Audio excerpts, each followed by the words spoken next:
trying to take in the indoor trapping obstruction rule? Treat with Ruly Tuesday and we'll trample all your troubles. Let's do this.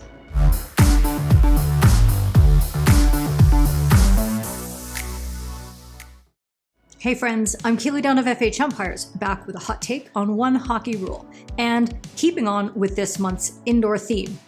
I know that many of you have completely missed out on an indoor season this year, but that's all the more reason to use this time to refresh or take your knowledge to the next level right now. Today, we're covering the tricky concept of trapping obstruction. Rule 9.19 reads, players must not trap or hold the ball against the sideboards. A player in possession of the ball may not be trapped either in the corner of the pitch or against the sideboards by opponents with their sticks flat on the floor. Opponents must leave an outlet of reasonable size through which the ball may be played. Umpires should recognize and interrupt play with a bully restart when the ball is either trapped between players' sticks or becomes unintentionally trapped against the sideboards. Repeated instances of players trapping or holding the ball against the sideboards should be viewed as an intentional offense and penalized accordingly.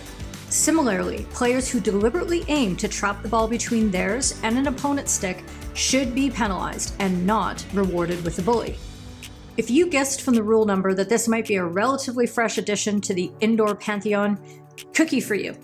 In 2013, trapping was added in a much more concise form, which only asked of umpires to reset the play with a bully when trapped between players' sticks or unintentionally trapped against the sideboards. In 2015, a second guidance paragraph was added to the effect that deliberate trapping should be penalized as an intentional offense.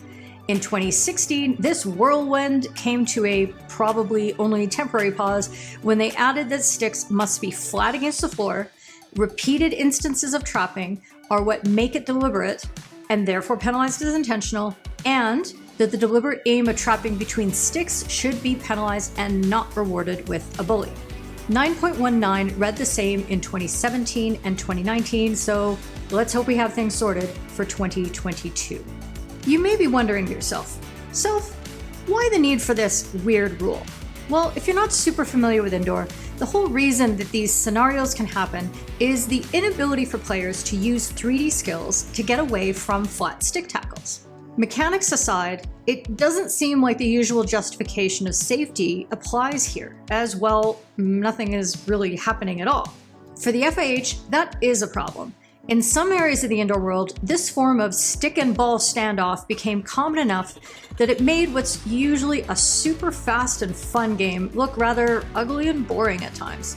It then took 3 tries to get the message out that it needed to be called as a foul much more often than it was, because solving a standoff with a bully, which in indoor can often just lead to another standoff, might not be the best plan in the world.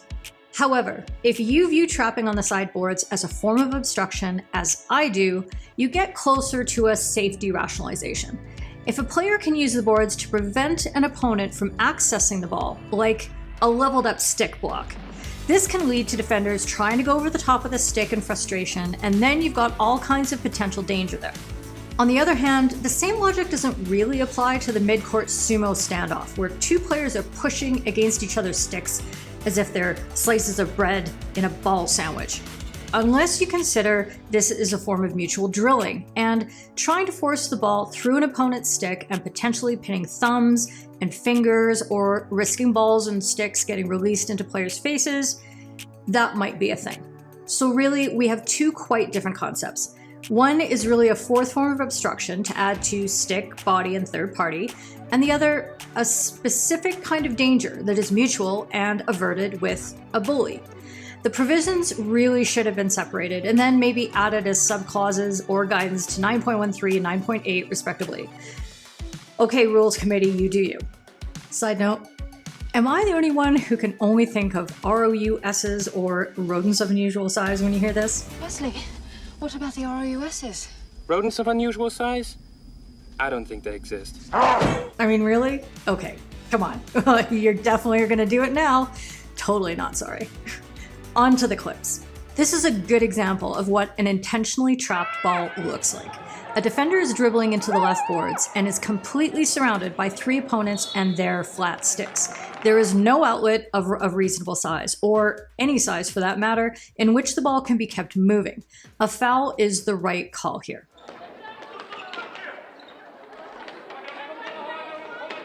You can see the difference where the umpire is able to both give the players a moment to move the ball, and once it turns over, the dispossessed team gives a reasonably sized outlet into the backcourt that the player in possession can take advantage of.